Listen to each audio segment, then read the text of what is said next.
My name's Darren Senga, head of VLF's Dallas office. I'm joined today by Jeff Sines from VLF's San Antonio office. Welcome to another installment of Vethin Law Firm's video educational series. So we've got the two breaches of warranty, and as we mentioned earlier, those can arise in either the UCC situation or that's the contract situation ordinarily that gets triggered when you're talking about goods in commerce, or in the DTPA situation. The distinctions aren't tremendously important from an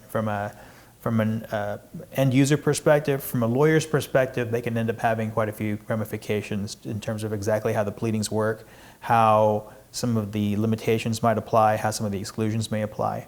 But from a common sense perspective, the fundamental question is always going to be, did the person who sold this intend for it to be merchantable and meet the reasonable expectations of the buyer? And if the answer to those things is no, the buyer may be in a position to ask a judge to rescind the contract. Now, Jeff, when a buyer goes to the court and says, okay, I want a rescission, and the judge says, fine, the contract's canceled, is that conceptually, is that the end of it? No, the buyer's going to have to be able to accept the fact that if he's asking for the contract or he's asking to be put in the position where he was before even entering the transaction, he's got to be willing to give up any benefit that he received from entering into that transaction. So in the past, actually, courts required that the plaintiff, so the buyer in this instance, would have to tender any benefits that he had received from that contract in order to even ask for rescission. Interesting. Another issue we've seen is that the contract that eventually gets signed has language that tries to protect the seller. It tries to protect the seller from any claim that the buyer relied on the seller or that the seller was making any kind of warranties whatsoever. Generically speaking, you may have heard these referenced as waivers of warranties, releases of warranties, that kind of a thing. Are they always effective? So whenever we have these provisions in the contract that look to waive the warranties, you look to see if there's been fraud in the inducement, because what that does, it negates the causation factor that's required for the cause of action. So if there has been fraud in the inducement, but there is an as-is, or there is another sort of waiver clause that waiving the implied warranties, then you actually, the waiver is ineffective. The provision will not stand in court. So let's try to make that a little practical for people.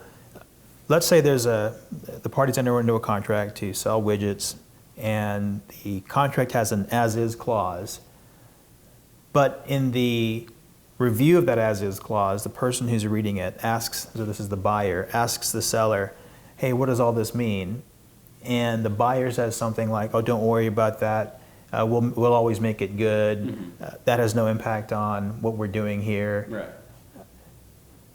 Go ahead and sign it. You won't be waiving any of your rights you have because you've got my word. Right. That's the fraud in the inducement right there. I see. So in that instance, you have shown that the waiver of warranties is invalid. You're back to the world of warranties, and you're able to show evidence that those warranties were made in effectively bad faith, as we've been saying. That's right. That's right. And you're eligible at that point for a rescission. You are, yes. Okay. So in a nutshell, then, once you've got all those things lined up, you can ask for the rescission. As the buyer, you've got to be prepared to return any benefit you've received. And then you have to make sure that you make your claim timely. Typically speaking, in everything we've been talking about under the DTPA or fraud, you're under a 2-year statute of limitations. Right, 2 years. What if we were to proceed on an express warranty theory? What happened there? Well, then you're going into the realm of contract law.